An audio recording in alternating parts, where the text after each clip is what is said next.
Hello and welcome to the Morningscape podcast. I am Matt Moody, joined by DJ Mitchell as we go through the Tuesday, November 11th NHL Daily Fantasy Slate. Let's get into it.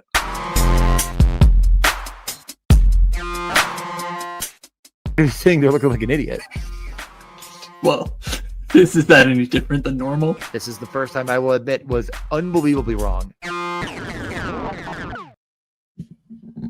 DJ, normally there are a span of 4 to 5 days between us doing YouTube shows, but not today. We did our first Saturday stream of the season this past weekend, so we pretty much know what we've been up to. But how you doing on this fine Monday evening? I'm good. I mean, the games are off to a good start for me.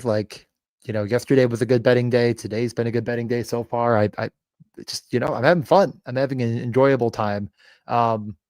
Yeah, I don't know. Not a whole lot else. I mean, like you said, we talked very recently. I feel like Saturday's stream, we made a lot of good takes, but not a lot of good bets. It was actually pretty impressive to be pretty on the right cue with many games and then just going the wrong direction on all of them. In betting, Yeah, at least. I think I feel like overall I it was did fine. pretty. Mine was pretty solid. I think I went 8 for, or how many games were there? I think I went 7 for 10 on but it wasn't worth much of anything because I took a bunch of juiced bets in round robin dumb. But my main draw was the DFS slate where Columbus won top stack. Apparently was also shared by Cliffy. I tune into that show and people are like, "Oh, Cliffy, great call," and they're sending him money. Somebody sent him $100 super chat. I'm like, fuck you guys. When we were out here in the YouTube streets, I think after that show was over actually, but saying the same thing, and all we got the show for it, I think was $1.99 for the Buffalo munchies. So much appreciated to our good friend D-Gen Stoner. But which is funny to tune into the Stochastic show today and see that they're literally talking about Cliffy calling Columbus won when they were 4% on the night, and I smashed them in main and on late and just cleaned up money wise. So yeah. But anyway, it was so that part was annoying. But yeah, I feel like we were generally on things. And shout out to the guy who commented saying I wish you guys would talk about DFS more as I spoon fed you the nuts. Just much appreciated. Spoon fed nuts. That's what we should call this. Please call the league spoon fed nuts, please. Thank you kindly. I mean, yeah, that's pretty much all there is to it. That game, I did get a bet that hit on, so I was happy. Hey, there you go. Actually, I mean, okay, so I did some super degen. We were talking the super upside plays, the 5+ shots or whatever. I did 2 Fantilli assists as one of that, and I had 2x round robin dumb. So I had 6 bets, and if 2 of them hit, I turned $30 into, I think it was at least 800. And I think the Fantilli plus whoever would have been between $800 and $1,200, but couldn't get anything else there. But yeah, no, it was a pretty good day. I feel like we may have the most ever wealth illusions of all time. We just find a way. We have both had opportunities out the wazoo to make a lot of money and found a way to not get it. And just another one slipping through the grasps of the. I find ways to make a lot of money a lot of times, but I lose a lot of money as well. So that is how it goes. But it's more fun that way. I mean, if you won every night system, is it even enjoyable anymore? Probably. I don't think so. I think you'd have to take up cocaine or something. Jeez, cocaine, that's light stuff. I'm thinking crystal meth. That's what I was going for. Just to feel something. You should catch up on the Chair Company on Netflix. The YouTube Robinson show. Cocaine comes into the mix out of absolute fucking nowhere, and it was such a funny line to me for some reason. Yeah, the Chair Company on Netflix if you want to watch something when there's not a lot of hockey on. But with all this out of the way and the general nonsense of 5 minutes while people join, I think we should probably get right into things. Like we said, we talked on Saturday. Hopefully we have more Saturday slates to cover coming up this Saturday. Probably a bad one for me, but many to come. 9-game slate. I thought it was an 8-game slate for some reason. I think I just mentally crossed out Calgary, St. Louis. And then I looked again. I was like, oh yeah, that is a game that has to be played. So there are 9 actually. I mean, anything you want to talk about before we get right into the overview? The overview. What the fuck? What am I, Peter Overs at? Got any jokes? Yo, boy, I'm sitting with one right now on screen. Fuck. Guy in purple. Yeah. I'm out of here. Yeah, no, I don't have anything else. I'm assuming if you're listening or plugged in at this point, you know that I do a newsletter, moods.beehive.com. I did a Friday night write up. I'm trying to remember. I think I did pretty well Friday night too. I don't remember if the Brag a little more. write-up was like the reason for it or whatever. It was the Bedard Celebrini Donkey Fest, and Bedard was Always is. well, I guess Bedard played Calgary and whatever. I wrote about those two, and it ruffled some feathers. You know, the 3 people who read, one of them was like, "Oh, what do you mean? You know, Celebrini, blah blah blah." It was like, "Ah, okay," but Bedard, and then Bedard went ape shit. So pretty cool stuff there from good old Connor Bedard. Matt finding a way to cause controversy between 2 of the youngest players, just nuking the entire league, and everybody celebrating together. And he's like, actually, one's better than the other, and fuck you. And it's like, great. Have to exactly. ruffle feathers. I gotta gaggle of feathers. I gotta protect those best ball bags with a 0% Macklin Celebrini. That is my sole focus. That good old $1,200 in action going. Please get to the slate. All right, fine. Okay, fine.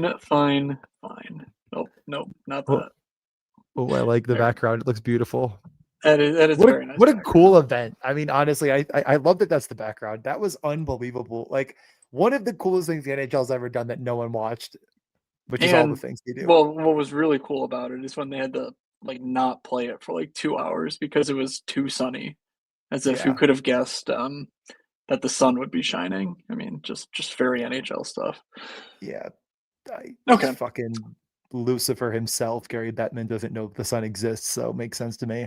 Fair enough. We got 9 games. We got I feel like the overarching storylines on a lot of teams like do not penetrate my brain anymore, because I listened to a podcast of like a normie podcast, and they were just like slam dunking on Toronto, and I'm like, aren't they good? And I guess they're not winning games. That game looks good off the jump. There's plenty of news and notes to talk about, but teams that look good. Shockingly, Colorado looks great. Columbus looks good, but they're on a back-to-back. The Vancouver Winnipeg game is one that I'm kind of early on thinking about, but I almost wonder if the Cats kind of out of the bag on Winnipeg being kind of a mess defensively. So anything over the top here you want to mention, or just get right into it? Yeah, I mean, Boston, Toronto, a rematch, but this time with Charlie McAvoy. What they played, was it Thursday they played each other? I don't know. McAvoy missed this weekend though, and he's back now, so nothing to see or do there. Yeah, they played on Friday. Oh, maybe you're right. I don't know. Did I really write about that game? I don't know. I don't know why I thought it was Friday. Sorry. They did play on. They played on Saturday, and then Sunday Carolina and Toronto played. So yeah, that's right. All right, yep. Yeah, so really a rematch for Boston there, with McAvoy back, as I was saying. Washington, Carolina. Carolina continues to just suffer defensive injuries. I truly, it's remarkable, honestly, what's transpiring there. But not sure if like a guy like Gostisbehere could come fill the gap that Charles Alexis Legault leaves in the lineup. Imagine someone telling you that a month and a half ago. Like, yeah, we're going to be saying this on a podcast. He's out for sure. Yeah, they said the injury quote did not seem good. That's Broadbent saying that. So he got caught, yeah, right? something like that. Yeah, like so my guess is it's like a tendon or something. Oh my god. So fighting somebody. In any case, like he's fine. He's out of the hospital or whatever. But like hockey wise, he's not back anytime soon, is my guess. Minnesota, San Jose, just an absolute tire fire of a matchup that we will get to. Yeah, and then the Anaheim Ducks are on the slate. So finally, Colorado gets a test. Everything else you pretty much covered. So let's get into the game by game. If you are on the podcast feed, remember that on DJ's YouTube channel, there are some visuals to accompany this podcast. including our beautiful faces. Of course, yes. Primarily our beautiful faces. So starting off, Toronto, Boston. We did not get a practice on Monday, so these lines certainly could change. They kind of got dog walked by Carolina. I think there was a close game on the scoreboard, but that was largely the top power play. Yeah. And 5-on-5, they got crushed. So Nyes, Matthews, Nylander, Nick Robertson, Tavares, McMahon, Joshua, Waugh, Michelli, Lorenz, Domi, Lawton. I don't know what they're going to do. I don't. Do you have any thoughts on depth pieces in Toronto, or is this just a top line sort of thing for you? Yeah, I mean, the like you're saying, the game was a bit skewed. The expected goals numbers were 5.5 Carolina to 2.5 Toronto. Now, if you go to like HockeyViz, for example, and you look up, I think you have to get above a 0.1 to be on like the actual list of players. The players that had a high enough expected goals to count were Nyes, Riley, Nylander, Matthews, Tavares. That's concerning for the bottom six. That is just not a factor, and frankly, all suck out loud. I mean, there is no depth on this team that is relevant. Morgan Riley did get some run on the top power play, but that's because of a shot block to OEL. He did come back, so I expect him to keep that role.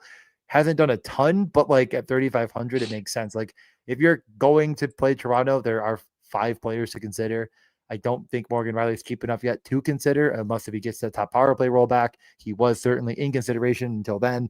Nylander has been unbelievable. I think at 7,800, he's still like maybe a minor value. So like it makes sense to me, but it is quite expensive. There are other spots on the slate I like a lot, but I mean, to be entirely honest, that's really all I am considering in this game.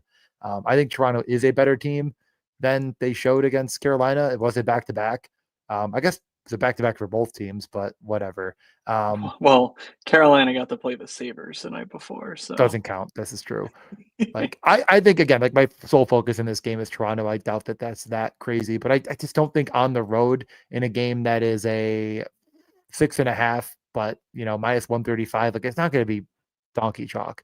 There's plenty of donkey chalk to cover, and it's not this. Yeah, Stolarz got pulled from the Boston game, so I mean Joey Wall. No, they played fucking Well, we don't Hildeby know. in that. That's right.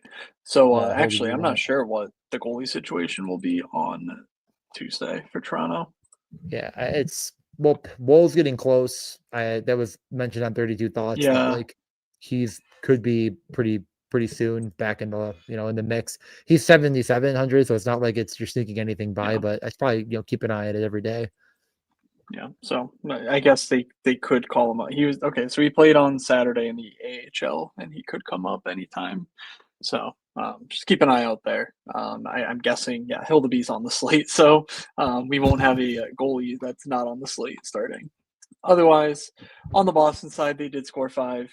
They chased Stolarz, like I just said. Morgan Geekie scored. Pastrnak scored. Had 7 shots on goal. Much more like it from David Pastrnak. For 8,800 though, he's really not putting up the sort of expected fantasy point numbers that you want at that price tag. So I think you're really hard pressed to play David Pastrnak on this slate, just with all the options. I mean, primarily the Colorado game late. Like, I mean, McKinnon is just pretty clearly superior, I think, to spend up. Mm-hmm. But even Matthews on the other side of this game, Kaprizov against San Jose at home. Like, I don't see myself getting to Pastrnak at this price range. But Boston does offer some other interesting pieces. Geeky is certainly good, 5,300. I'm preferential toward Victor Arvidsson. He's still 3,900. I don't know what this guy needs to do to get a price increase. He was at like 8.5 fantasy or expected fantasy points per game before Lindholm got hurt. He got boosted to the top power play and just continues to produce. He scored, had a shot bonus against Toronto. The minutes aren't going to be the best, but 16, 17 minutes of power play 1, that's like the Victor Arvidsson, that's literally the Victor Arvidsson role. And he's going to shoot. He's going to be top power play. So I like his odds here. But DJ, any interest in a Charlie McAvoy, Pavel Zacha, anyone down the lineup in Boston? The Fraser Minton revenge tour continues. I mean, he scored last time. Why not do it again, right? 2,800 and 14 minutes of ice time. Why not? I get like gun to head, obviously, I was at one time the biggest Victor Arvidsson slappy. You could always convince me that he's in consideration with the way he's playing. Yes. I almost worry about him being owned enough that it's a minor league concern. Like the amount of upper tier players that are in unbelievable spots. You mentioned McKinnon being the clearest cut, but like San Jose is on the slate. I know they played better defensively. Is that overblown? Yeah. Kaprizov will be playing them, and people will be looking for punts, and he's going to stand out. I just don't know if that's a building block I want to be on. Like, I do think that they're going to be pretty outmatched by one of the top two lines in Toronto. So I'm good to move on to Washington, Carolina, if you are. Yep. So Washington, I mean, you were saying like normie brain stuff. I mean, I don't know if this is necessarily fantasy brain stuff. I had not realized Washington has lost 6 of 7 games. Just, no idea, had no clue. But with that, the prices have come down for the most part. Alex Ovechkin, 6,500. He's just getting nothing to go in the net. 12.76 expected fantasy points per game, even better than Jake Chikrin, who at least is getting some production for it. But yeah, Ovi's reaching critical peak of like, okay, well, is he dust like Mika Zibanejad before he checks tonight's game? I'm sure that went fine. And is he just done, or is this like the clear bounce back spot of the century? One thing about Carolina is, of course, they aren't allowing much volume, but they are allowing glorious scoring chances. And that immediately points me toward a Tom Wilson type, net front. Just gonna, I mean, if you imagine Tom Wilson posting up against, I don't know, at best, I guess K'Andre Miller, sure. But like after that, I mean, the middle, or Jesus, the bottom two pairs in Carolina are just really tough right now. So I kind of like Tom Wilson with that in mind. But any takes on Washington on the road headed to Carolina? Yeah, you probably never heard of this guy. He's pretty under the radar. Jacob Chikrin. Like if you're playing Interesting. Washington and you're going down the rabbit hole, just put him in at 6K. Like honestly, again, like Ovi, Wilson, Chikrin, do it. Who cares? We're all gonna die anyways. Who cares? They're on the ice all the time. They're the entire offense. Like throw in Dylan Strome. Get brave. Be bold. Like this is too cheap all around him. I mean, Chikrin is getting priced up enough. But Carolina is going to have a defensive core that is basically just Sean Walker, Nikishin, and K'Andre Miller. I mean, that after that, it is guys that were not on their team to start the year. That just is a fact. So that is 100% true. Like fact check, this is true, a DJ. This is a spot that I'm interested in, and those are the four guys to play. There really aren't any depth pieces I'm all that interested in. But if you look at just the slate over the past 5 games, Chikrin and Ovi are, I believe, 5th and 7th in shot attempts. Like there's a good bit of offense being captured there in a pretty decent matchup, even though it's on the road. On the other side, Carolina, like what's been Washington's problem is they can't score when Logan Thompson starts in goal, even though he keeps them in any game possible. And when Charlie Lindgren's in goal, they can score because they're always trailing because he doesn't stop the puck. Probably will be Logan Thompson. Does that matter at all to you that a 930 goalie is going to be in instead of a, 878 goalie? Like, is that big enough of a discrepancy that it matters? Interesting. Here's something. DJ, the Washington Capitals were in attendance at the New England Patriots Tampa Bay Buccaneers game yesterday. I listened to 4 minutes of Spencer Carberry and got absolutely nothing on their lineup, but he talked about that. So maybe the power of Drake May is washed over the Washington Capitals here. As far as the goaltending situation, I mean, it's also the Carolina Hurricanes. They can make any goalie a 930 goalie on any given night. So I'm not overly like, oh my God, gotta play Carolina now. They're pricing up Svechnikov a little bit. He's now 4,700. That full top line, Svechnikov, Aho, Jarvis, is going to cost you 18,000, which is again pretty good. K'Andre Miller, 4,200, did take back over the top power play. So that's what I would do in this spot. I don't think you're saving enough with a 13.3K Ehlers, Stankiv, and Blake.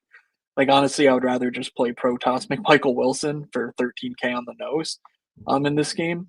So I guess top line or nothing for me. But again, my general stance with Carolina is I'm gonna let the forwards beat me because they get Yep. scoring from three, maybe even four lines if Jordan Martinook decides to capitalize on a shorthanded breakaway, or he steals the empty netter, which is certainly a possibility. So it's not one of those spots where I'm just, constantly running back to place bets on Carolina, I should say. But Yeah. yeah, defensively, it's a mess. Joel Nystrom, Mike Riley, Dominic Fensor are who I'm projecting to be in. Gossespierre, I believe, is close, but I didn't see anything from today about Yeah. his availability. Like minimum salary Fensor feels like an option. Like he did like he played 1922 in his only game and they sent him right back down. He had 3 Yeah, blocks, 2 shots. Like he was involved and seems like a guy that he's a smaller guy. He can carry the puck. He's obviously putting in an effort. Like you could click that button, but at the end of the day, like Keandre Miller is probably like price considered like the best player on the entire slate. Um, is one-offing Keandre Miller going to be the donkey chalk? Yeah, I think he's going to be incredibly highly owned, but makes a lot of sense. Um, I'm not that interested in Carolina. I agree with you. It's like I'd like to see him beat me. Like I've played him once or twice, maybe myself, and even in a game against Buffalo where Aho and Jarvis score, it's like they didn't put the slate and special call. They all scored. And I feel like the slate was like alive and well because none of them shoot. Um, I guess other than Aho that night. I don't know. sure. Yeah, it's Did they? again, it's No, they didn't it's get messy. there. That's really all. They That's really all they I they have. they have got there.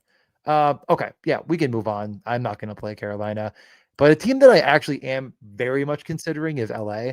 Um, Okay, okay. I Give I I am like just like is anybody gonna click Kempe and Fiala in a lineup tomorrow? You guys that are Kempe, averaging Fiala. a crap load of shots. I mean, over the last 5, again, going a little bit too granular, 8.2 for Kempe and 8 for Fiala. Now you've been up 5 games, so who cares, right? Like they could have had a lot of power plays in a couple of those games. Like the bigger you get, it does get worse. It kind of seems like it's a pretty concentrated effort, but like these guys are averaging 6, 7 shot attempts per game, somewhere in that range on the season. Why not? Why not play the best 2 players on a team against a Montreal team that I just don't think like it's gonna run out. They're not this good. Like, call me crazy. Um, no, I'm not going to call you crazy, but I will say something that I think might be crazy is if you are playing LA, you just have Blake Corey Perry. Um, Yeah, whatever they're doing with him you is can't working. getting They away with they this. It just feels like Kempe and Fiala. I mean, Kopitar too, but like those two guys really control the puck on the power play. They just know where Corey Perry is going to be posted up, and he is executing to perfection. The expected fantasy point numbers are off the charts good. I mean, we're talking Kempe 7K, 12.8, last 10 games expected. Fiala 11.4, last 10 games expected. He's 6,200. Corey Perry 10.6 is 3,700 and got promoted last game to the Deneau Moore line, which is, I think, big for his time on ice. I mean, we know that Phil Deneau, Trevor Moore are going to play a decent role for this LA team, and they're not very important. They are not Jeff Malott and Alex Turcotte. So, like, Corey Perry's 5-on-5 role is also growing. Do I think he gets to 18 minutes a night? No, but like for 3,700 with the top power play gig, I don't think you need that whatsoever. Um, so yeah, Corey Perry is a guy that I feel like you can take up to like 5K and feel very good about. Is it Corey a must Perry. play on the road in Montreal? Certainly not, but it's my guy that I'm going to if I'm playing LA. It's Fiala plus Perry, it's Kempe plus Perry, it's Kempe Kopitar plus Perry. That kind of deal.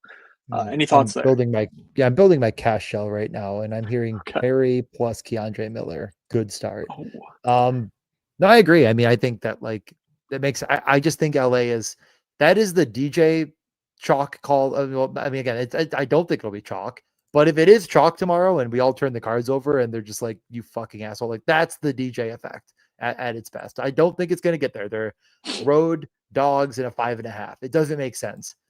But somehow, if it just happens, um, I don't know what to tell you, folks. I did it again, but like Kempe, Fiala. I mean, is there?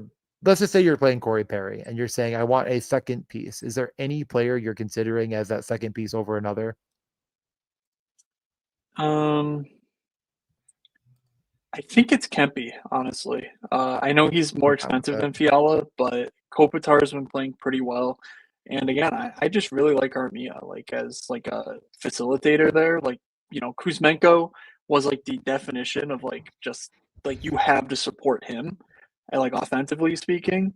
And obviously he wasn't doing much. That's why he got moved, off the line and whatnot. But it's sort of the situation where like now they have Armia who is going to sort of connect plays and like do hockey things that like are better than Kuzmenko, and Kempe's going to be the one who benefits from it. He's the shooter there; he can score. So Kempe's the guy that I would go to, alongside Perry if I had to pick one. Yeah, I think I could be brave in 4-man stack even. Like I really like I'm The considering bravest boy. like they will play their top guys a bazillion minutes if it calls for it. And if Well, it's a competitive game, like I could see a game stack here and it's except doable. Except unless unless they will play their top guys for a million minutes, they're winning. unless their top guy is Brant Clark, which obviously it is, Ah, and they will not play Brant Clark for a million minutes in any circumstance. I can't do it again. We God damn, have to go. we are live on the show while Matt Wood is just, oh my God, what I'll a hang up and legend. listen. I Wow. mean, Are there more goals in the first 10 minutes of fuck. the Columbus Edmonton game or points in the football game at halftime? Is it still 0-0 in the football It game? is. Okay, I just wanted well, I wanted to check if McDavid had the shots and I was like 0-0. What? Oh, that's the football game on the score app. I started laughing. it's tough. Oh, That is tough. What a sport. let's watch a dumb sport. Everybody, let's move let's move past this. I was gonna say and on at the same time. Over to the best team in the East. Or at least the best team in the Atlantic. Are they first in the Atlantic? Again, let's get Yes, some they are. normie talk in here. The first Um, plays 10-3. Holy shit. Boy, Okay. DJ, do I have something to tell you about the Montreal Did they ever Canadiens? lose? Can they lose a game, please? They will do no such thing. Yeah, the matchup doesn't look too appetizing overall for LA Montreal, but Montreal slightly above negative, so that it counts for Hmm. something. And on a lineup level, Caulfield, Suzuki, Slavkovsky is only 18K. We just talked about, I think Carolina one is also 18K, so kind of interesting symmetry there. Demidov Mhm, still mhm, 3,800. I mean, mhm. the price is Cash. there. If you want to just Yeah, ride the cash. Montreal wave, I certainly can't No. stop you. Speaking of riding the waves, I know we'll get to Anaheim later, but shout out to Frostback who took down I think every contest in the lobby yesterday. I saw it was the 15. I think his screenshot he was the 5 in the single entry or whatever. He just plays Ducks every night. He's a Ducks fan. It's very cool. Um, so The respect if is off the charts. I mean, you if got you it. are playing Montreal, I mean, this is not the time to stop. I think is my point because their prices are not moving despite having very productive players. Yep. It's again, like I think this is a low key, like if efficiency happens, game stack. Like that's an option on the table I'm thinking of, but I don't think you need to go too deep. There are again 4 players to consider here. The top line and Demidov. Lane Hutson's too expensive. Unfortunate for him, but it's true. Yeah, Demidov, 13 points in 15 games. I mean, he's got Doesn't really 7 points in shoot, his last but 6. What was that? doesn't shoot, but when he does, Yeah, I mean, I think he's shooting all right for the time on ice he's getting. It's just a matter of the time on ice is tough to come by. So if you're playing Demidov, it's almost certainly with Caulfield or, Slef. I mean, I think it's honestly, well, yeah, I mm, mean, what do you make of Cole Caulfield? 8.2 expected fantasy points per game relative to Suzuki 11.9 and Blefkovsky 10.1. he just like Um, doesn't shoot. I don't know. No one on okay, this team shoots. You look at the okay, you just interesting. I don't understand it. It's like is anybody going Interesting. if any like let's look past 10 games. Yeah, yeah. Who is leading them in shot attempts? It's Take a probably guess. Dobson. Nope. Nick Suzuki 4.3 No, shot attempts okay. per game. Caulfield That's not 3.7. great. Okay, well, I just don't play them and I'm really not punished often. I have been punished. They have punished me because once in a while Suzuki will have I mean, there was a night I bet him to have 3 shots on goal. Back in the day when he shot, I thought 2 goals, 2 shots. And then it happened again like a week later. And I'm like, this can't keep happening. I'm convinced it will. I do believe GA also had the same thing happen to him. So maybe it was the same night, maybe it was the opposite GA, night. But I recall GA coming in the chat, I think, talking of maybe not. let Maybe me I'm know just when making you that want up. to But start the Caulfield Anonymous group with me. Actually, all he did it last game. 2 goals on 2 shots. right. Last game. Okay, well, there you go. He's Let's done get it over to multiple times this yep. season. GA with the slander better than I. Cole Caulfield, 5+ shots, bucket, easy money. Okay. Yeah, move on before I get Dallas mad again. heads to Ottawa. I mean, we've talked about both these teams as killing the pace for the last little Yeah. while. The numbers bear that out completely No. and totally. What if when they meet they both pick up the pace because they both kill it, and then when they come together it's like a opposite, like a magnet situation. It's like it's kind of just like someone has to shoot, that kind Yeah, of deal. Like they're like, is no one gonna shoot? I guess we'll have to. And then they both do it, and then all of a sudden it's like a bazillion shots. well, no, Then what what will happens? happen is Dallas will just get a power play, and then they'll have an insta goal credited into their account, and that's what I happens.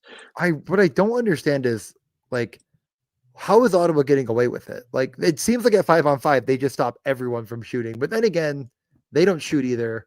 Yeah, this game sucks. I really have no interest in either side. I'm absolutely not playing Well, Ottawa. if you So, were if you were the Ottawa Senators and you had a goalie rocking in 871 save percentage huh. as your best goalie, Linus Ullmark 866, I think you would also be like, hey, you know what we're gonna do? Hmm. We're just not gonna let you shoot the puck. Yeah, we Um, got to not let that happen. seems Holy to be shit, working easy. for them. It's okay. Carolina has an 871, Matt. There's That hope right that behind him. that is their best goalie right now. So that is exactly what I said, Yeah, just there without the again. name. We're gonna get to Ottawa. I'm not gonna play them. I don't plan on playing Dallas either. It's just too expensive. I don't think it's necessary on this slate. Like, people will. There are donkeys out there that will see how bad Ottawa's goaltending has been, and will just play Dallas, and they could get rewarded. But I'm not gonna Yeah, myself reap the I, benefits. yeah, you watch the games and you see Wyatt Johnson scoring these goals, and you're like, He's a cover boy. I, I, the 16.1 expected fantasy points per game is probably light. It's like, how do you not score when you are wide open, all alone in front of the net? Just like the goalie's not even there. The goalie's in the corner chasing the puck. Like, it's crazy. So I'm certainly not going to rule out Dallas here. Like they are too good. They are too highly concentrated. And yeah, I mean, Ottawa is just not a team I have a ton of time for, a ton of respect for. So the Dallas, we'll see how frothy they get. Given they've been very productive lately, but Mira Heiskanen has gotten a ton of attention.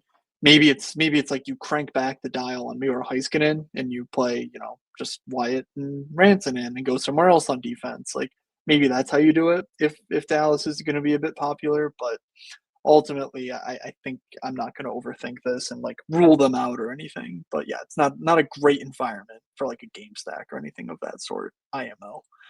On the Ottawa side, though, Zetterland Mm. moved up to the top line last game.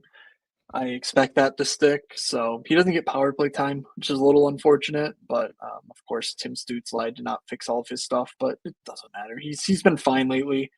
I was shocked. Let me pull up the tweet. I posted it in the Discord the other day, or last night, I think. You didn't see that tweet, right? Probably not. About Drake Batherson. Okay, so No, no idea what you're talking about. Jfresh, we know Jfresh on Twitter, Everyone does. advancedhockeystats.com. They have a per 82 leaderboard. So when we were trying to do like the Cutter Gauthier shots, thing, like we could have just gone there and seen it. So they have a points per 82 games leaderboard. And McKinnon, Nylander, Leo Carlson, Eichel are on top of the list. He had everyone above 100 points, and there are 20 players on track for above 100 points, if they played all 82 games this year.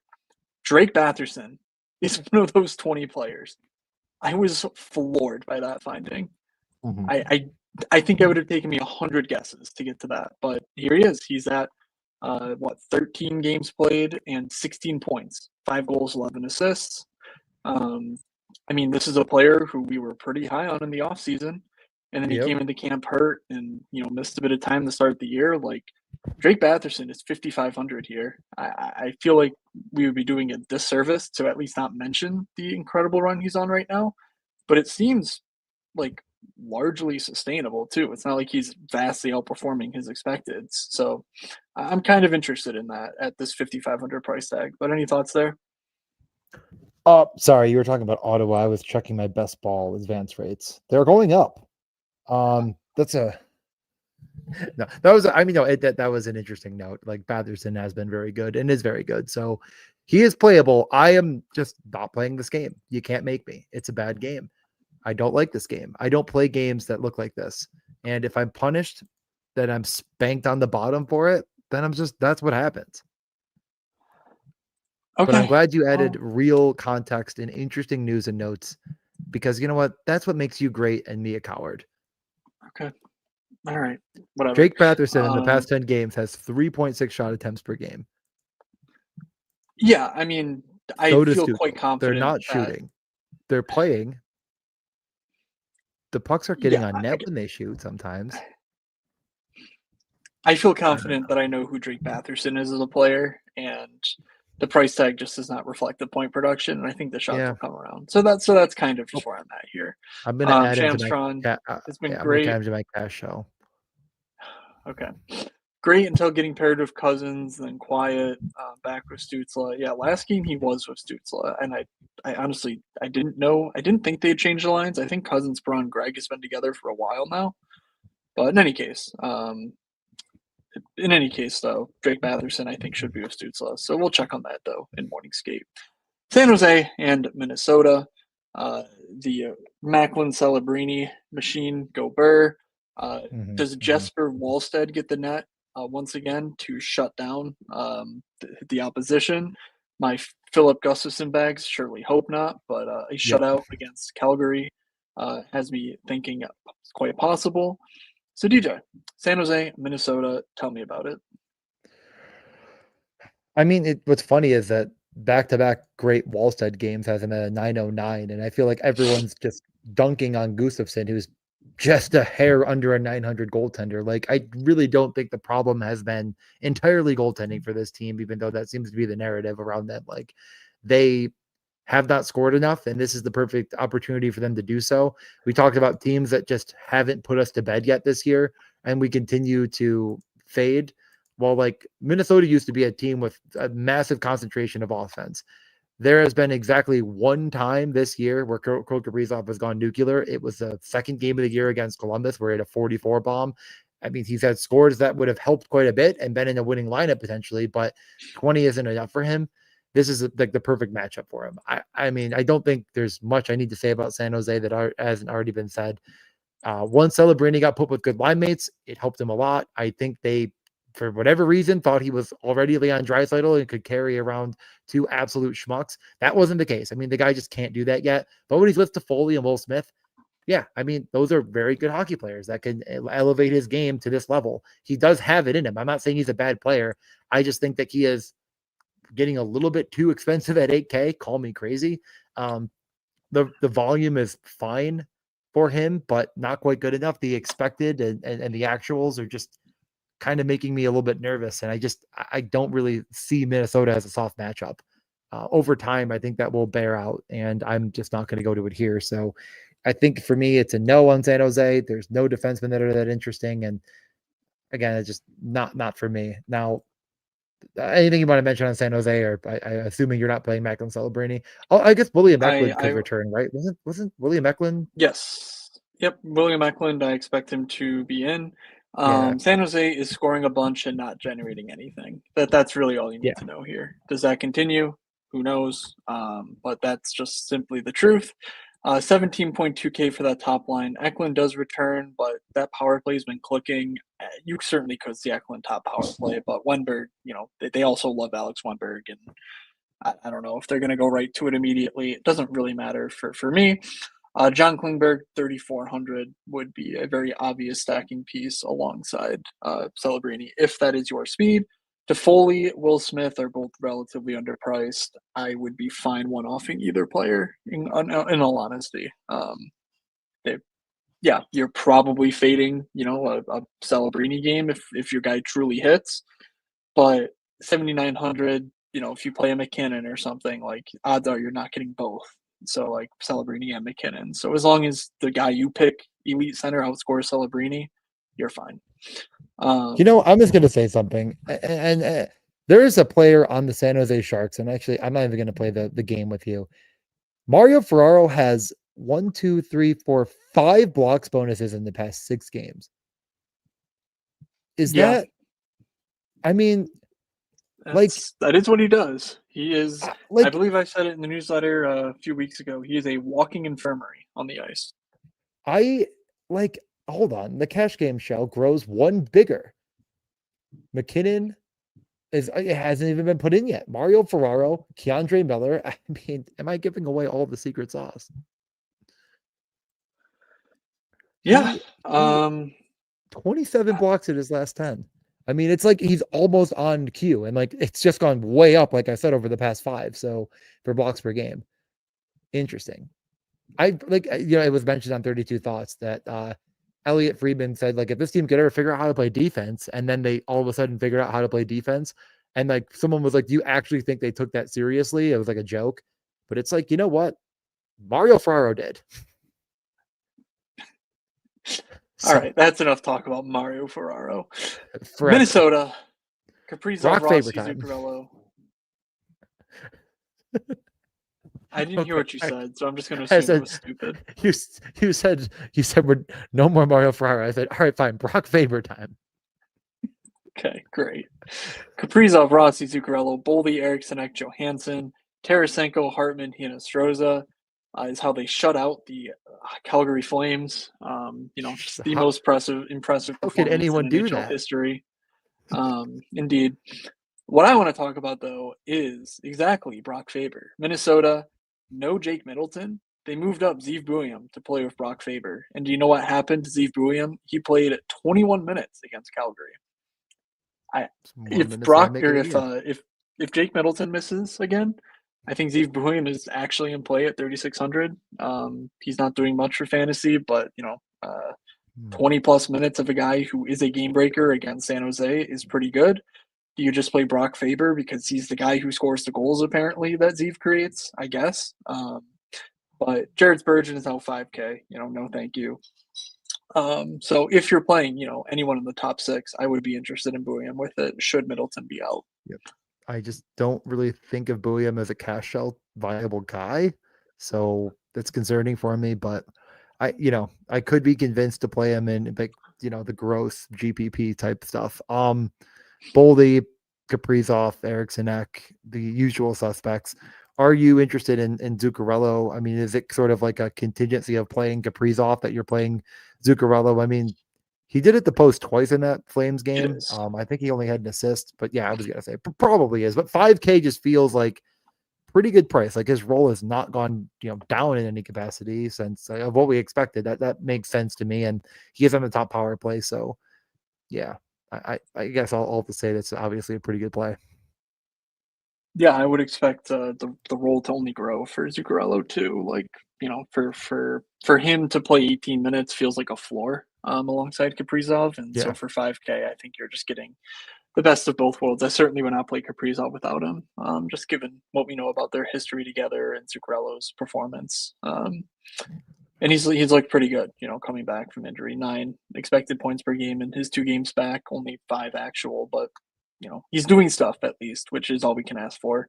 And the 2 posts you're saying are probably, expected goals or whatever that could have happened in a different universe. And the Wild are home, right? Yes, against San Jose. So it was the Faber pairing looked like it did get the most minutes with Kaprizov. So if you are thinking about playing Buium for the reasons we've said to play Buium, or you're a Faber slappy and you just want to keep going back to the well, it does look like that had the most 5-on-5 run time. So would bear out better for that line, it looks like. Now, I mean, again, they'll be out there with probably everybody in some way, but that seemed purposeful. All right. Calgary at St. Louis. I did not see anything new for Calgary. I think they were on a back-to-back yesterday, so no surprise there. But after getting shut out, you certainly could see line changes. So Zari, Kadri, Farabee, Hanzek, Backlund, Coleman, Huberdeau, Frost, Coronado. I mean, again, I expect all those lines to change. Certainly expect the pairs to change between Hanley, Uyghur, Ball Anderson, and Kuznetsov, Pahal. I'm guessing they get Parake back in. Um, any ideas, any one-offs, anything you like here on the Calgary side of this matchup? I mean, Coronado is shooting again. The 11 shot on goal game is probably an outlier, but who's to say? Like he does profile super well at 4,100. That when the minutes are there, this guy can get there very easily. I mean, a 20.8 without a point is insanity. I mean, like he is that type of player where like that was the profile that he had. And he's with two guys that do not really like to shoot in Huberdeau and Frost. So yeah, I could buy it. But on the same token, if they get up and it's not him, I expect him to go. I mean, he's basically Brant Clark only on offense and with more upside. Um, so does that mean you only play this guy in a situation where you're also playing the Blues? I don't know. Honestly, at this point, I couldn't even call you an idiot for it. Utilized properly, Brent Clark is a top 5 NHL fantasy defenseman. I do not feel the same about Matt Coronado. In any case, Well, Mackenzie Weegar is fine, 5,400, but again, with Parake probably drawing back in, that top power play role is a bit tenuous. Rasmus Anderson, 4,300.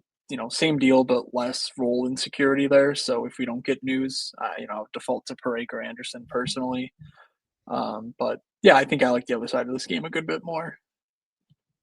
yeah, I would definitely like the other side more. I'm All right. down to move over to it. So we got new lines in practice today, once again. Bushnevich, Thomas, Snuggerud, which we've seen before. Holloway, Dvorsky, Kairu, which we have not seen before, and woo boy. Shen, No. Suter, Joseph, Torpchenko, Sundqvist, Walker. Top line, fully power play correlated with Cam Fowler and Dvorsky on it. That top line in St. Louis is 13.5K. Robert Thomas is in pretty poor coming back from injury, so I'm not sure that there's much more to him than what we've seen, given, we know he's a pass first type of guy and they're currently not scoring many goals. But Dvorsky, Holloway, Kairu is clearly for me the interesting line. 14.5K. We get Kairu and Holloway, even though they're not top power play. They still remain two of St. Louis's top 3 forwards, no question about it. And then Dvorsky is on the top power play, and we've done the whole Dvorsky thing. So he's got the prospect profile. We've talked about it. So I'm not going to do that again. But any thoughts here on St. Louis? Yeah, I mean, I'd obviously like a little bit more run out of Dvorsky, but this move feels like a move that puts him in that spot to get that run. Like, what how do you generate more goals? In my opinion, having me like, I don't think it's even in question. Like, that is their best pure shooter. I'm not saying he's an unbelievable rate shooter, but I think he has the best shot on the team already. Like, that is the guy they're setting up on the top power play. That is who they want shooting the puck on their top power play. He isn't playing enough. This role should increase. Moving up to this line, I think you push all your chips in the table. If you're going with any line, it's that one. Bet Dvorsky to score tomorrow. Like, I love that kind of a bet. I think a point, it makes perfect sense. Like, whatever you want to do, I definitely think that this is a great time to get in Oh, on a very, very talented player.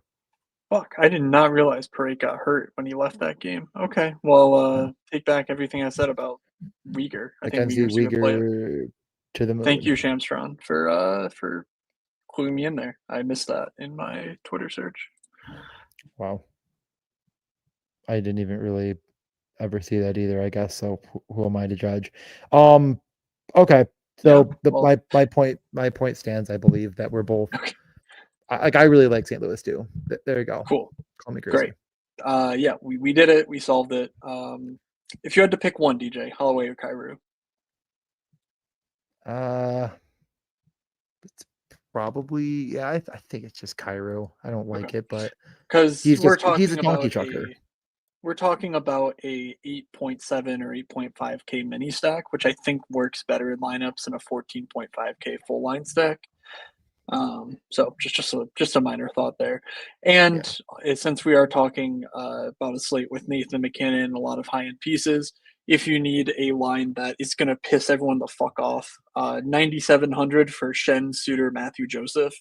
Uh, I mean, that line probably plays like if this is a 2-0 win for St. Louis, that line plays 18 minutes, no problem, in my opinion. So Yeah. I could see Actually, it's that being kind of like the William Karlsson line of it's this funny. slate. I'm sitting here like Dvorsky, bigger role. He's finally with Holloway and Cairo, and it's like they just fucking healthy scratched Cairo. Like Suter's gonna play 30 minutes. What am I even talking about?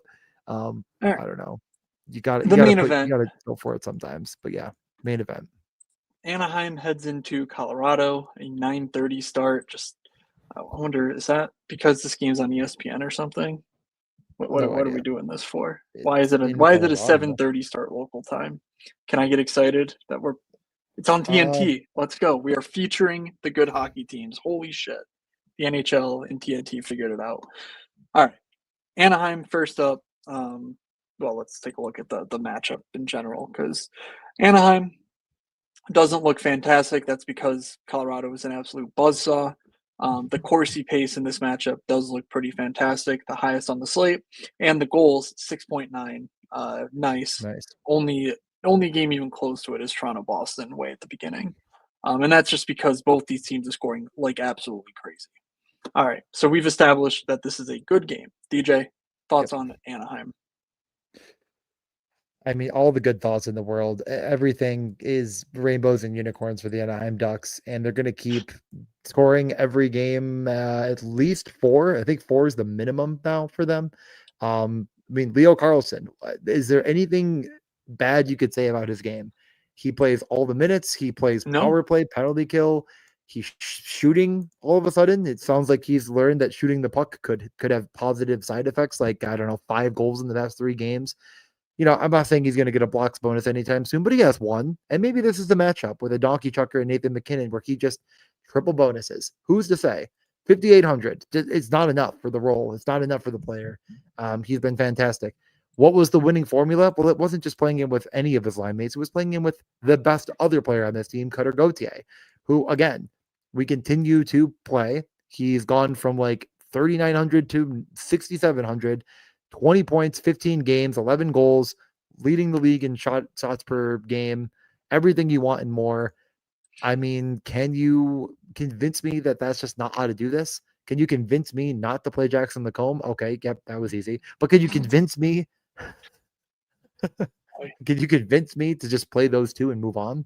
are you Yes. really trying to piss off the DFS gods here before the game on fucking TNT? They're gonna be like, yeah, Jackson Lacombe has this $9 million contract as he's scoring 6 goals in this one, and they're just Yeah. like the future of. I think he's American USA hockey. Yeah. The TNT guys will be straight up jorking it to Jackson Lacombe highlights, but Yeah. I will not be. Um, Myself. I'm not playing him. That's fine. Continue Otherwise, onward with though, your I believe Zellweger has earned back the PP2 job from Minchikov, so there you go. Um, Yeah, Leo Carlson, if you're playing him, you pretty clearly just play him with a power play forward or two. Cutter, Kreider, Terry. Terry's been awesome. I mean, he's got more expected fantasy points per game than Leo does, and both have been crazy good. So, 5,200 for Terry makes that at least a conversation above spending 1,500 more for Cutter at 67. So I could at least see that. McTavish, Seneca, if you want to play that with Cutter, no, no complaints here. You really can't go wrong. This is a really good team. Um, Colorado against Vancouver threw their shit into a blender. Mhm. This was on the heels of a 9-1 victory against Edmonton. So the fact that they weren't up by a trillion, I suppose, is actually concerning. that's a problem, I suppose. But Mhm. one thing that I did want to call out from that usage was in their 5-4 overtime win. Gavin Brindley got promoted next to McKinnon Lehkonen. 2,500 Gavin Brindley also gets secondary power play time if they ever get the top power play off the ice, which is rarely. And Gavin Brindley was second over the boards in overtime. Um, they started, I think they started McKinnon, Lehkonen, Tays, and then Makar and Brindley came out, and then I think McKinnon changed as Brindley was scoring. So I'm not sure, but like it was the Gavin Brindley game, and he only played 11 minutes. The role might just be gone. Whatever. But in this matchup against Anaheim, it's going to be a fun one. If Gavin Brindley makes his way into the top six, 2,500 is a steal. This is a guy who, profile wise, like projects as a really good prospect. He was, God, was he part of the return for Miles Wood? There's no way, Sounds right. right? Coyle, What is Columbus doing? Wood, Gavin Brindley. I don't know. Miles Wood trade. It's a good question. Anyway. What are your thoughts on the Avs here? Colorado receives Gavin Brindley, a third-round pick, and a conditional second for Charlie Coyle and Miles Wood. Okay. Interesting. Is that what you wanted? What do I think? Yeah. No, Colorado's in an unbelievably good spot. I would be very interested in seeing if they practice tomorrow and if we get power play lines. Lehkonen got some run with the top unit over near Tushkin and scored. Yep. I think, did he like give the puck away? They got scored on shorthanded. I don't know. Yes.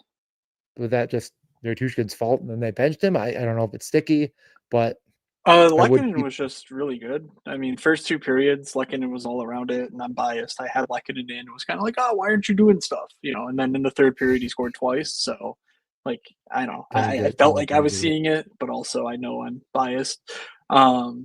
So that it could just be as simple as that. But ultimately, I mean, they did reshuffle everything. So, like, Lehkonen staying up there does mean something, in the grand scheme of things. Nate just got moved down, for example. 5,200 for Lehkonen just feels too cheap. I mean, he's nearly a point per game player playing alongside McKinnon. Like, clearly is the next guy over the boards on the top power play and has been mixed in. The shot volume has been pretty good lately. Like, I really like that play just in general. I mean, it could be a cash game shell, but I mean, again, at this point, throw McKinnon with it, even when we're shelling it up. Here we go. Here's what I wanted to show about Gavin Brindley. Last year in the AHL, he was a little bit disappointing. I think he turned 20, like on opening night in the AHL last year. So, young guy. He was a recent second round pick of Columbus. He's in Pronman's top 150, which is meaningful. I mean, he wasn't just a throw in to this trade, even though it sure seems like he was, given I don't know why you're trading for Miles Wood and Charlie Coyle. But if you took his college stats from before he declared as a pro, at age, basically 19, he was well above average in shots and unbelievably above average in points. This guy was just a straight up offensive dynamo in college. So it hasn't really translated in a super minor role. But if he gets elevated, I think he's, the sort of guy that you want to bet on early. So that's all about Gavin Brindley. I mean, he could just be on the fourth line. It doesn't matter. So let's get over to the last two games. Yep. Columbus and Seattle. Mm-hmm. Oh, go on. Okay. Well, I was going to pull up Columbus's lines here because they were a mess. This is what they started with. Okay. Other than there was sickness, but I think you actually got it. So keep an eye on Cole Sillinger returning to the lineup because he was out sick, and so was the aforementioned Miles Wood was out sick. It would be pretty sad if he was already getting benched after getting traded for Gavin Brindley. So yeah, I mean, back to back, it's against Seattle, so there's a point in the right direction for them. The top line is still very, very, very fucking cheap. The second line feels unnecessary entirely because it just doesn't feel like Monahan or Kent Johnston are going to shoot the puck and Boone Jenner isn't on either power play. Zach Werenski is still one of the best players in the world. So what's wrong? Hold on. I'm looking at today's game. They've had one power play opportunity. It started as a 4-on-3, and it was Werenski, Monahan, Johnson, Marchenko, which tells me that probably Voronkov was the other guy there. And then the 5-on-4 portion of it, they went to Coyle, Jenner, Fantilli with Severson and Provorov. So, All right. yeah, clearly Lundestrom was a holdover from someone down the lineup there that is no longer there. And yeah, Boone Boone Jenner Jenner's would be on the back, top baby. power play. Or sorry, second power play. Did somebody say cash show?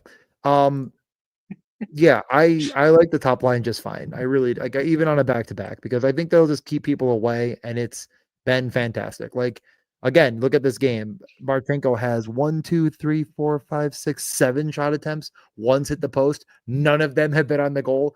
So Fantilli has like freaking 8 shot attempts, only one on goal. Like no one's gonna see this shit.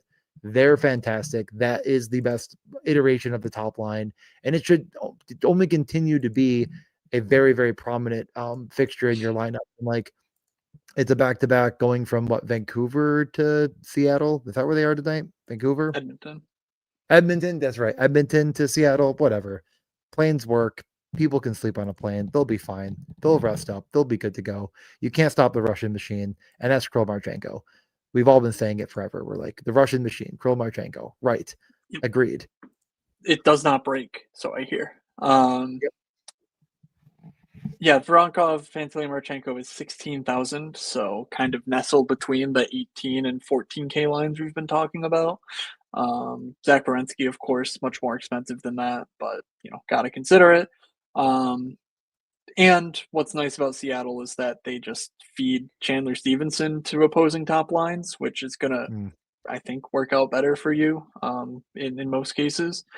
So I don't know if these lines are correct For because who? for Seattle. It was Marchment, Stevenson, Eberle, Schwartz, Beniers, Tolvanen, Kako, Myers, Cartier, Catton, Wright, Winterton. Okay. So if you're looking for unders, Wright and Kako unders. Wright and Kako power play 2 and 0 minutes of ice time. Yeah, that's okay. That's a problem, I would say. Not great.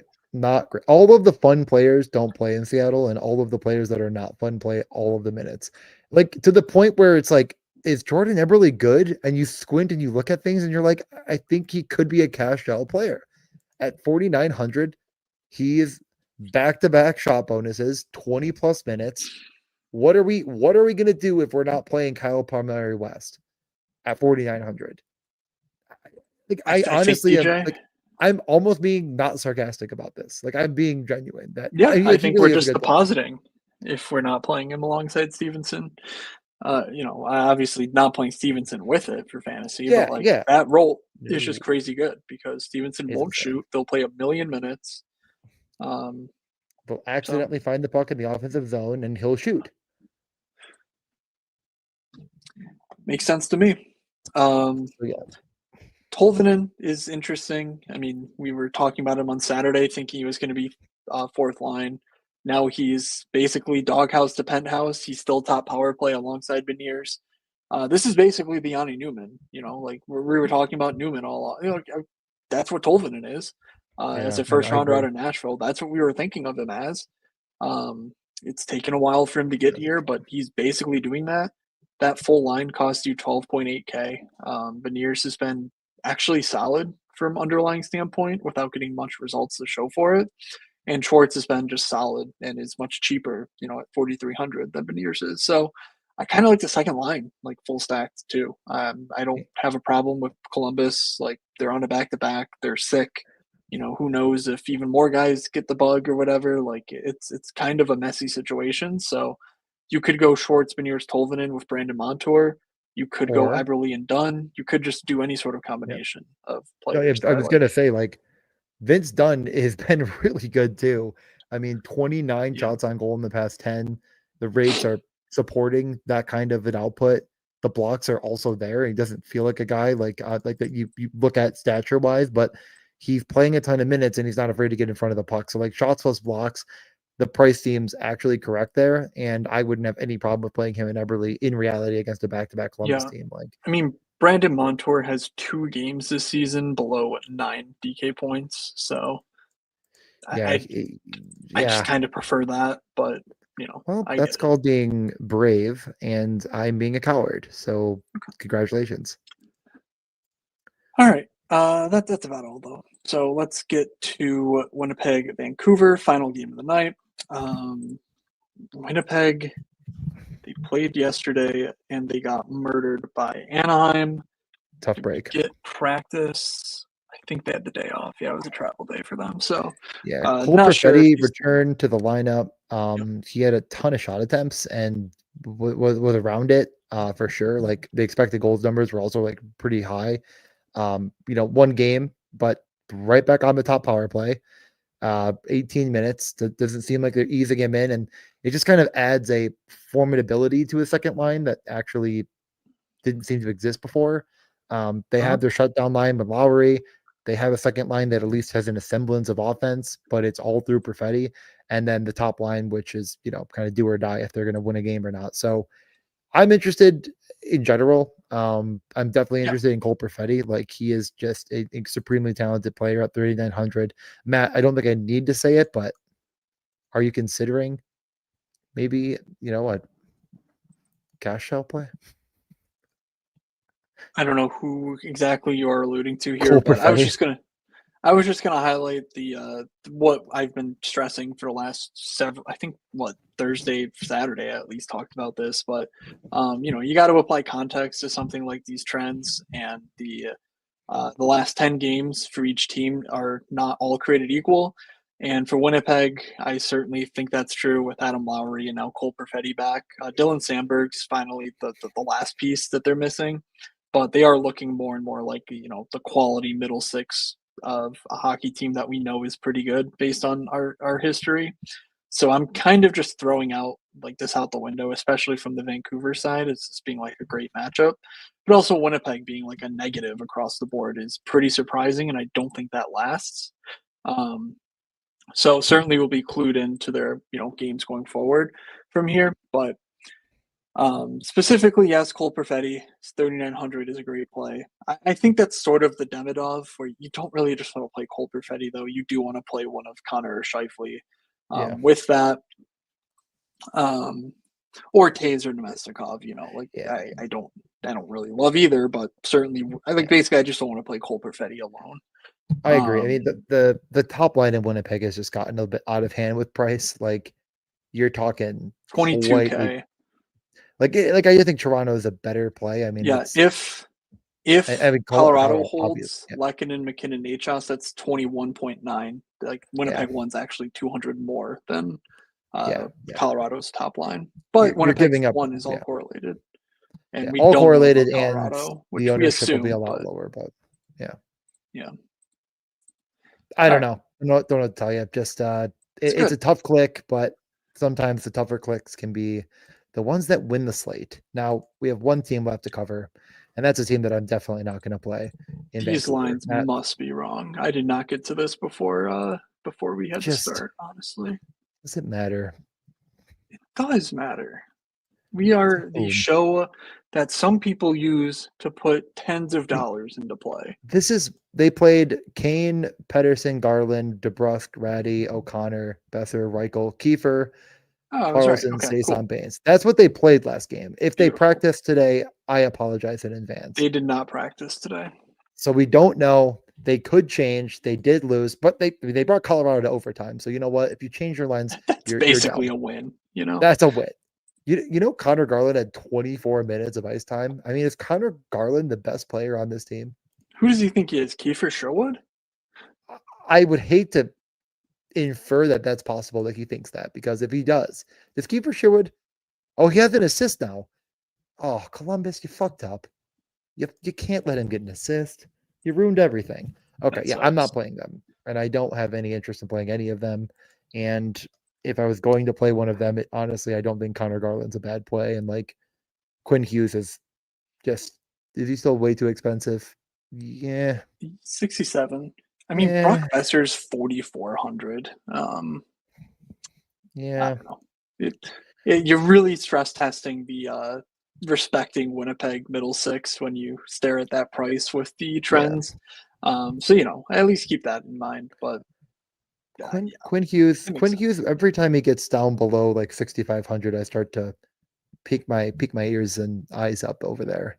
67 starting to make me think about it. Okay. Well, you can keep thinking about it. Are you ready for top stacks guaranteed goals? Sure. Let me pull up my phone so I write these down and then maybe, actually tweet them out for the first time this year. Um, I'll probably do that tomorrow. So I'll It's let you more go fun when first. they're just a total mystery until the next time we do a I write show. them down every time. Last time we wrote them down was Thursday, and you had Ottawa 1, Philly 2, and I had Buffalo 1, LA 2. So Jesus. What the hell I was ha- Thursday's show? I don't know, but bad. I'm not going to look back at it. I do remember that Buffalo didn't end up running that line at all. Like they were just Yeah. faking it. Yeah. Um, so yeah, that doesn't count. I get a free pass. Congratulations to me. Um, you get to go first, like I said. All right. Top stack. God. I'm gonna go with St. Louis. I'm gonna go St. Louis 2. Holloway, Dvorsky, Kyrou. Fuck the Calgary Flames. This team is trash. I've never in my life been more certain of anything than you going with that exact line. Um, you could have given me $1 million and I would have won 1,000,001 when the -9 million hit. Okay. I'm gonna go against the grain here and go Rossi Kaprizov Zuccarello. Minnesota won. Is that against the grain against San Jose at home? Yes. That is against the grain as diving into a fucking silo full of grain. You are just, oh God, incredible stuff. The worst person to ever exist. Okay. You got another one. Um, yeah, I'm gonna go back to the beginning of the slate. I'm gonna be brave. Oh Pavel god. Zacha, Victor Arvidsson, Charlie McAvoy. So you're gonna take the two obvious cheap stacks, and I have Minnesota one, and now I have to figure it the fuck out. Great. I think Um, Boston is an obvious cheap stack. Okay, interesting. I mean, of all Maybe of I'm the wrong. cheap Maybe I'm stacks, wrong. her one of them. Fuck. You know what? I'm actually going to have bravery and say Eberly. No, yeah, I'm Come gonna, on, but be I'm brave. gonna Be do it. brave. Who if I know I want to do it, but who the fuck's the third guy? Eberly Beniers Tolvanen. There you go. Everly Beniers Tolvin or Beniers Tolvanen. Yeah, no, I think Schwartz. Yeah, that's. sure. Yeah, sure. It's good. Be brave. Be bold. I want one of the defensemen though. Then pick a defenseman. It, am I going I'm crazy trying to. here? No, you're not. I'm trying to figure out on the fly which defenseman pairs better with whom. The power plays are the power plays, but what about the 5-on-5? Well, you're not doing a very good job of it, I will It say. is done with Eberly. It is Montour. So you know what? Montour, Tolvin, and Beniers it is. And yep, sure, whatever. But Seattle, I don't know if that's one or two. You get to decide at home. Beniers, Tolvanen, Montour. Fantastic. And how did our guaranteed goals fare on Thursday? Wait, we did this on Uh Saturday too, right? yeah, I don't remember. Actually, Saturday's goals were really good. Okay. I think it was 3 for 4 on Saturday because But you didn't I write them had down. What a shame. I had Marchenko who scored twice, I believe. I have to go back and listen actually because I don't remember. You had Cutter. I said, where you get your ideas. He didn't score. So that may have Yeah, been the one miss, actually. I'm pretty sure we impressive. went, I'm almost positive we went 3 for 4. Almost positive. I just do not remember who the players were or anything else. I did not write them down. So on Thursday, we did bad and we talked about how bad we did. So we're not going to relive it again. We're going to talk about Tuesday. Matt, Okay. have I stalled enough for you to pick a goal that is guaranteed? Are you ready? I don't think you're ready for this, DJ. You're going to say something fucking stupid. All right. Who is it? Corey Perry, guaranteed goal. All right. Now, I was going to say a player, but I feel like it's going to be right in your range. So I'm going to let you go again if you're ready. And Yeah. if you're ready, go. Wyatt Johnston, 7,300, perfectly on the money. Okay. I'm going to go back to the beginning of the show and go with Tom Wilson. I actually really like that note you had about the matchup actually being like pretty good there. The usage is good. The in tight ability. I mean, he's got 9 goals on the year, kind of quietly. Tom Yeah, Wilson and is. Yep. while you think of your second guaranteed goal, I just wanted to showcase Carolina defensively gives up an above average amount of expected goals, and they give up a very below average, they're very good at limiting shot quantity, which means the expected goals are not coming on volume, they're coming from in tight, opportunities. And of course, that's where Tom Wilson lives. That was the note that I just wanted Yeah. to In remind case you people of, missed since that, I'm yeah. sure people are not writing down notes for every single take on every single game, even though they should, obviously, because our takes are the best. And I'm going to go back to Lekanen. I mean, it's either A, not going to be categorized as in power play 1, and we're going to hope that it actually comes true, or, it's just is going to be a really, really good spot and a really good play. And like I All said, right. over the last 5, his shots have been very high. I dig it. So Final hour of the Lekanen, show, DJ. Tim Earl mhm. in the chat. Any hope for the Sabres? You Tim, have why do you 59 do minutes. this? Why do you do this every year? And I'm not talking to you only. I'm talking to myself. No, there's no hope for the Sabres. They fucking suck. They suck the life out of us every single year. We buy back in. We believe. We let them hurt us. Mm, We rinse and we repeat. I am not letting you say that they suck the life out of you. DJ, you suck the life out of them. You went to Italy and said, I'm going to throw a coin into the Trevi Fountain to bring them good luck. And then you fucked up the coin toss. And now fucking Rasmus Dahlin's fiance has a heart failure, situation. Yuri Kulik is like on death's door. He has like a blood clot in his leg and vertigo in his brain. Like it's all fucked. Jason Zucker has like hand, foot, and mouth dysentery. Like it's bad. Everything is bad, DJ, and it's your fault. Yes, You do not this get is to my say fault. that they inflict any pain on you. This is your doing. Okay, you're right. I go all the way to Italy and I perform a ritual that could only bring them luck, and I am the problem. Over the shoulder. You, Over the shoulder. Over the but shoulder. you just made that up. You made It's, that up. Who said that? I was are there you for a an while. I never saw amateur? a Are you a single sorry, person do DJ? Are that. you a Trevi Fountain amateur? I am. Can't be having Trevi Fountain amateurs on the show. And yes, of course, Josh Norris got hurt after 3 minutes. I mean, God, the list is a mile long. And Zach Benson, the future, the hope is hurt twice. Like No, he spent time the in the problem with hospital your too. no, Like no, no, it's no. The problem terrible. with your theory is that the Sabres have all of a sudden been bad and had terrible luck. Like, But this oh is no, not different. until this fucking year have the No, Sabres no, been a fucking this is different miserable. though. Every other year, it's like there's no excuse. Like they just go out and they suck and like they're boring. But they came out. Zach Benson was like, "I'm fun. Like this team's fun. We're gonna win. We're gonna get points in 7 straight games." And then just everyone disappears. So yeah, it's different. This is different, DJ. Come This on. is this is Josh Allen's fault. I don't know how yet. I'll figure it out. You know what? I think Brian Dable can fix this. Brian Dable can fix it. Fucking Christ. But no, we really got to go. All right. 55 of 150, by the way, for best buck for my advanced rage right now. In case we have to end on a high note. Something to give me faith. Congratulations. Something so I can believe in myself again. I am not too far off of that, but I'm certainly below that number because I suck. Anyway, You let's do. get out of here. Yeah, I'm at 40 of 150. Um, thank you all for listening. Please make sure to follow me at Fake Moods and subscribe to my newsletter, moods.beehive.com. DJ is at DJ Mitchell 94.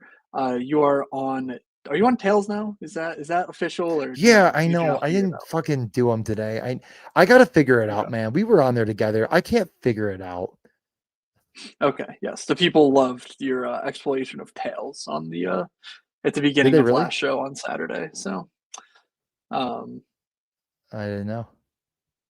yeah, no, they loved it. They were having a grand old time. Me Um, too.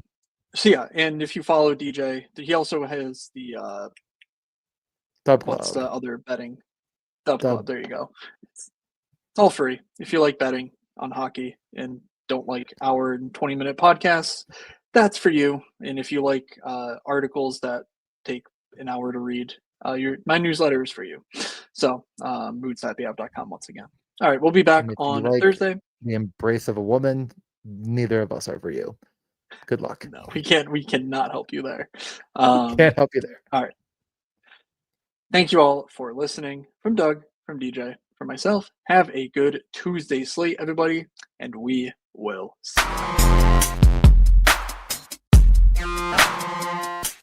You're sitting there looking like an idiot. Well, is that any different than normal? This is the first time I will admit was unbelievably wrong.